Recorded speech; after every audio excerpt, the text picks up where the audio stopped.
On this Wednesday night, a new chapter in America. Democracy has prevailed. U.S. President Joe Biden. I will be a president for all Americans. And Vice President Kamala Harris take the oath of office. I will support and defend the Constitution. How history was made, the promises of unity and hope, and the intense security. Plus, what Canada's political leaders think is possible now. And the young poet who stole the show. We will raise this wounded world into a wondrous one. Also tonight, seniors feeling snubbed. Ageism is showing its ugly head once again. Complaints some vulnerable Canadians are not getting vaccinated fast enough. Global National with Donna Friesen.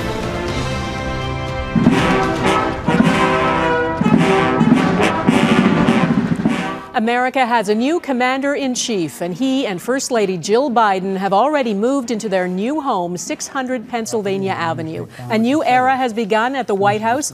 President Joe Biden is calling on Americans to end the uncivil war that he says is fracturing the United States. And in the Oval Office, he has already signed a string of executive orders. Just before noon Eastern, Biden was sworn in as the 46th U.S. president, and Kamala Harris shattered gender and racial barriers to become the first female vice president. On a sunny day, on the steps of the same building stormed by a violent mob just 2 weeks ago, the inauguration was peaceful, protected by thousands of troops and a fortress of barriers. Preserve, protect, and defend the Constitution of the United States. The Constitution of the United States. So help you God. So help me God. Congratulations, Mr. President. Good evening, and thanks for joining us. The new president called it America's Day of History and Hope. Joe Biden is turning the page on the Trump era. Hours after being sworn in, he got to work, signing more than 15 executive orders, many of them undoing what former President Trump did. Biden said America can once again become a leading force for good in the world.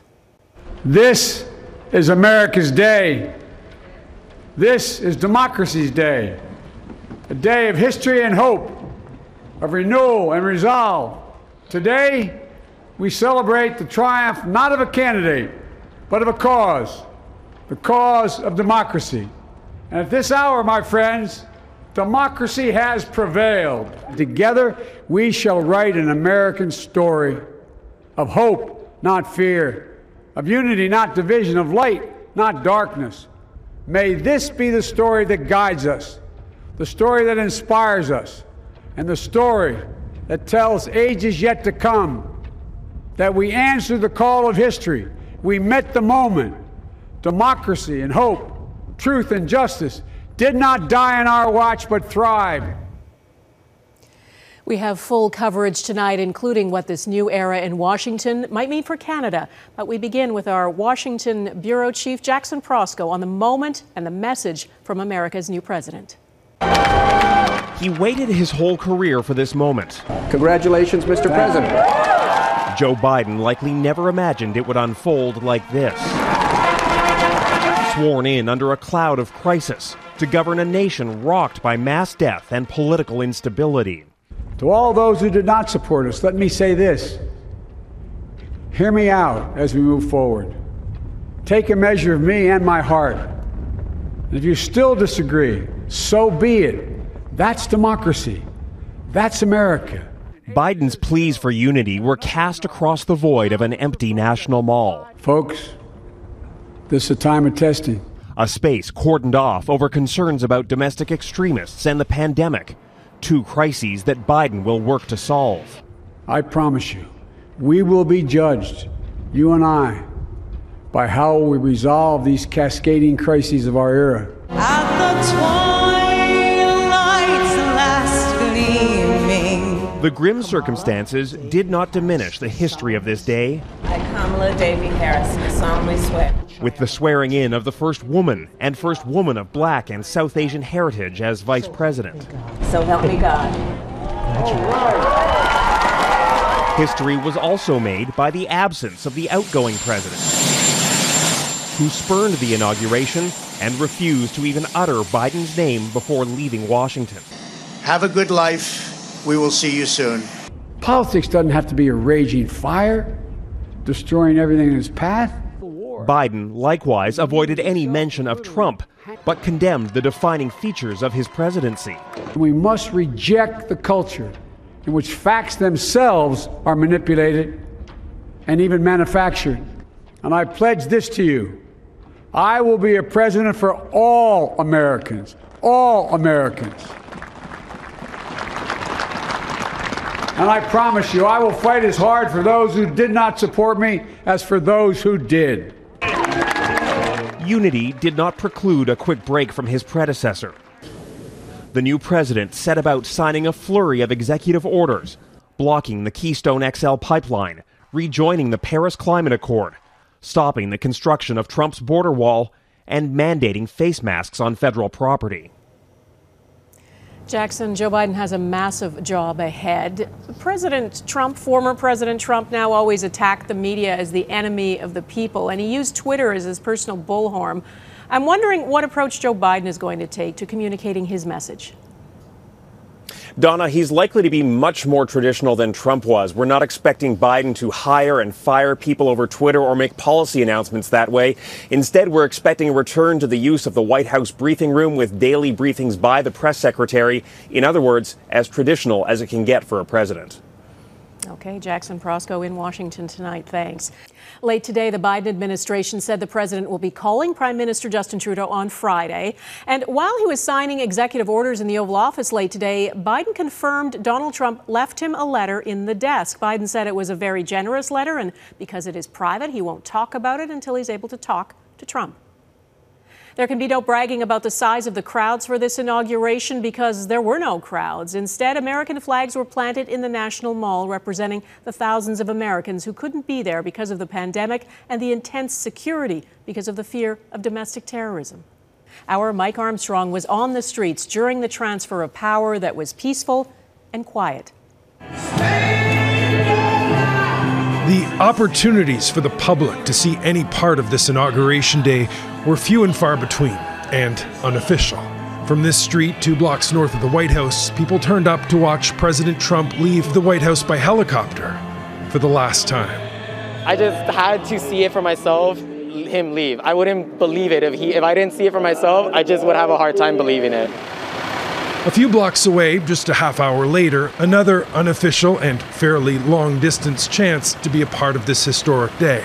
Still, President-elect Biden attending Mass at St. Matthew's Cathedral. Not everyone who turned up even planned it. I went on a morning walk, and past this, it was like, wait a second. And yeah, we decided to, I texted her. She texted me and I ran over. She ran over. Yeah, so we're very excited. Yeah, very last minute, but lucky. Yeah. Yeah. There haven't been many complaints about the security in this city. There's disappointment, but also understanding. Between the pandemic and the riot at the Capitol, these women say there's more than enough to worry about. They were out, but trying not to be too close. If we can stay back a little bit and watch from a distance, like we are now, we're across the street, we're just kind of surveying the area and everything. If anything happens, we're going to go somewhere else. Now, the streets and security say something about the challenges ahead as now President Biden begins his work. He will be busy. He will also be different. He's just a responsible, normal, elected leader, and I think the country's ready for that.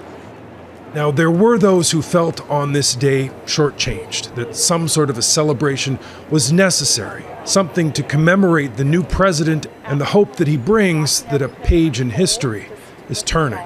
This should be such a time of joy.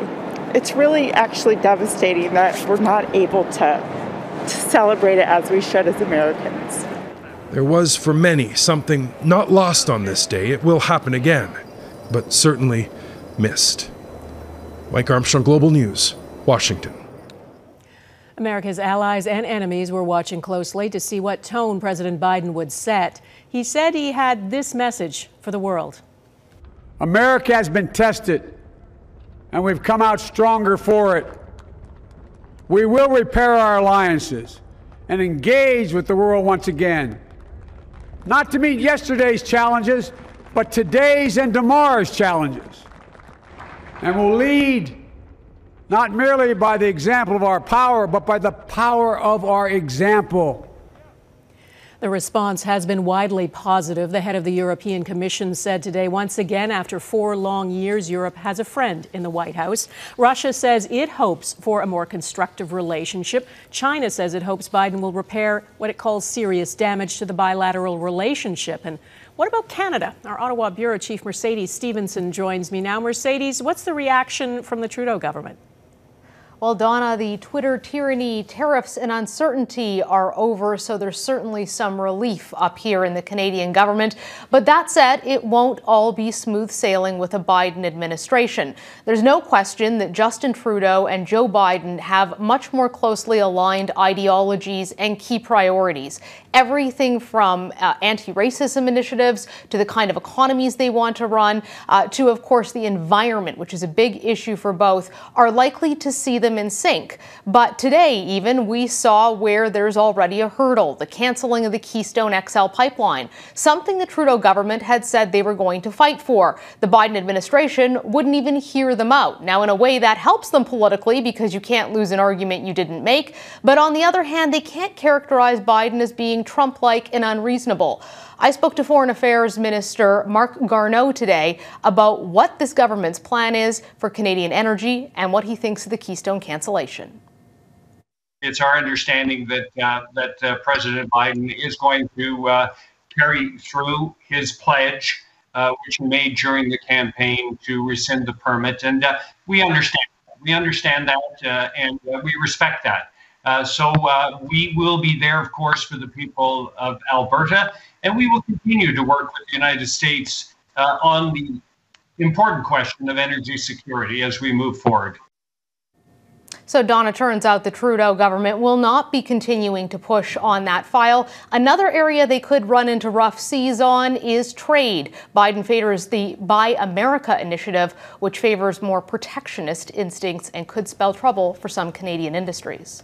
And Mercedes, what about the fate of Michael Spavor and Michael Kovrig, detained in China? Is it possible that having Biden as president could change something? Well, Donna, that's possible, and certainly a lot of Canadians are hoping that that would be the case. Joe Biden historically has a closer and more collaborative relationship with China, and there's hope he might be able to convince them to play ball. But at the end of the day, he could also drop the extradition request for Meng Wanzhou. Of course, all of that remains to be seen.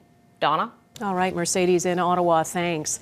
Donald Trump, now the former president, is at his resort in Florida tonight. He got there before Joe Biden took the oath of office. Before he left Washington, Trump was given a final send-off at Joint Base Andrews in Maryland. Goodbye. We love you. We will be back in some form. Trump appears to be mulling over his next move. According to the Wall Street Journal, he is talking about forming a new political party called the Patriot Party. Trump is the first president to be impeached twice. If he is convicted in a Senate trial, he could be banned from ever holding public office again. In one of his last acts as commander-in-chief, Trump granted a flurry of pardons and commutations. Among them, his former chief strategist, Steve Bannon, architect of Trump's 2016 election win. He was indicted in a scheme to embezzle money from a group trying to crowdfund the construction of Trump's border wall. And former Republican fundraiser Elliot Broidy, who pleaded guilty to acting as an unregistered foreign agent in a scheme to influence Trump's administration on behalf of interests in China and Malaysia. Rappers Lil Wayne and Kodak Black were also among those pardoned or had sentences commuted. Seniors waiting for their shot. Coming up, why some older Canadians are not at the front of the vaccination line.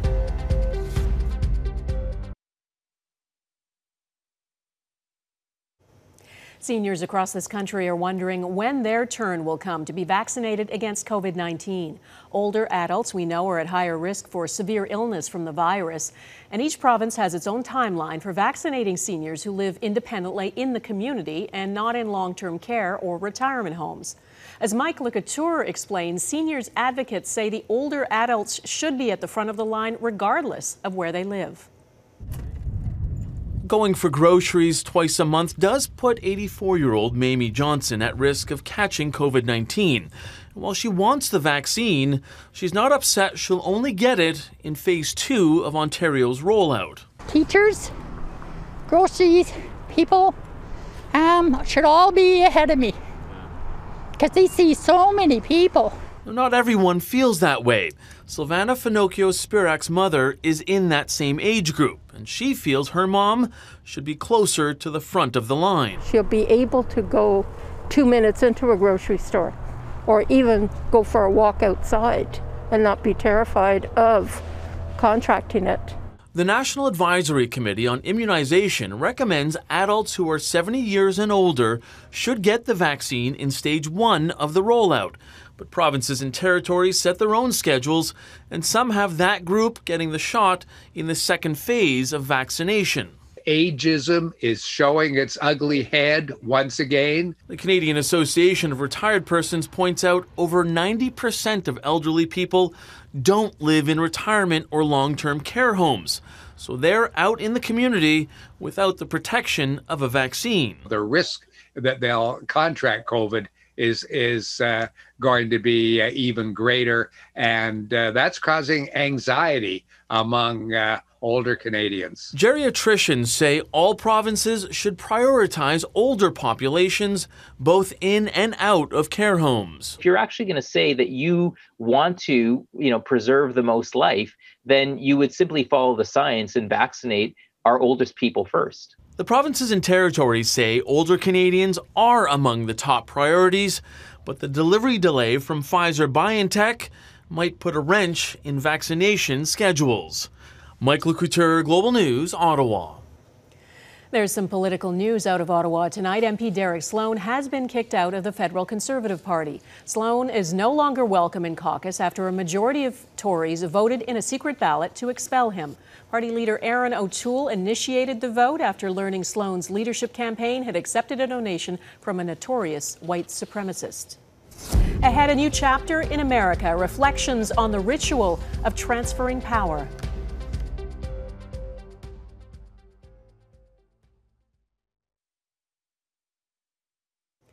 American presidential inaugurations are always meant to be a showcase of the peaceful transition of power. There have been 59 of them, some during times of war and political instability. None of them, though, were like what we witnessed today. Eric Sorensen reflects on what's changed and what's stayed the same. On this very spot, a shaken democracy wrapped in a pandemic inside a shattered economy. There's never been an inauguration like it. The oldest president in American history came with the oldest of inaugural messages. It is a time to heal and for unity. History, faith, and reason show the way of unity. Historically, a brief but reliable moment when presidential goodwill binds a divided nation. I thank Vice President Gore for a contest conducted with spirit and ended with grace. We must do these things together as one nation and one people. Presidents have embraced this extraordinary occasion to transfer power peacefully. This every 4-year ceremony we accept as normal is nothing less than a miracle. But this ritual of optimism was splintered in a single presidency. This American carnage stops right here and stops right now. President Trump would spend 4 years fostering grievances among Americans, and when they'd finally had enough, he sulked away in the final hours of his presidency. The cordial transition from one president to the next, the rides, the handshakes, even among bitter rivals, Donald Trump couldn't bear it. And so he wasn't there, the first presidential snub of an inauguration in more than 150 years. This is so unique. We're ending a presidency that was like no other. Democrats are excited about a new president and a new start, but I think a lot of it is more relief and exhaustion that things are getting back on track. The final gesture of transition left to vice presidents, where presidents should have stood. This is our historic moment of crisis and challenge. Joe Biden has rekindled a spirit of renewal, something to help reassure Americans. But they will long remember an inauguration with flags instead of crowds, the National Guard armed and alert, and the 45th president who was a no-show as the 46th began his presidency. Eric Sorensen, Global News. Next, a young American poet with a passionate plea for unity.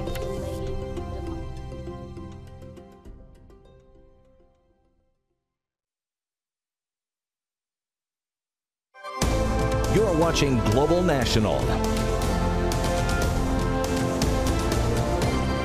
There are many memorable moments from today's inauguration. We want to focus on one that really stood out. America's Youth Poet Laureate, a 22-year-old woman, read a poem she wrote called The Hill We Climb. Her name is Amanda Gorman. She's from Los Angeles, and it is almost certain we will hear her clear, powerful voice again. Here's part of her poem. We've braved the belly of the beast. We've learned that quiet isn't always peace. And the norms and notions of what just isn't always just is. We, the successors of a country and a time where a skinny black girl descended from slaves and raised by a single mother can dream of becoming president, only to find herself reciting for one. We've seen a force that would shatter our nation rather than share it, would destroy our country if it meant delaying democracy. And this effort very nearly succeeded. But while democracy can be periodically delayed, it can never be permanently defeated. The new dawn blooms as we free it, for there is always light if only we're brave enough to see it, if only we're brave enough to be it. Remarkable wisdom, remarkable poise. That is Global National for this Wednesday, January 20th. I'm Donna Friesen. We leave you with more moments from the inauguration in Washington, marking a new era for America, its allies, and the world. Thanks for watching. Hope to see you here again tomorrow. Take care of yourselves. Joseph Robinette Biden Jr. and Dr. Jill Biden. At this sacred time, we come before you in need. Indeed, on our knees. By the dawn's early light. So help me God. So help me God. I, Joseph Robinette Biden Jr., do solemnly swear. Help you God. So help me God. Congratulations, Mr. President.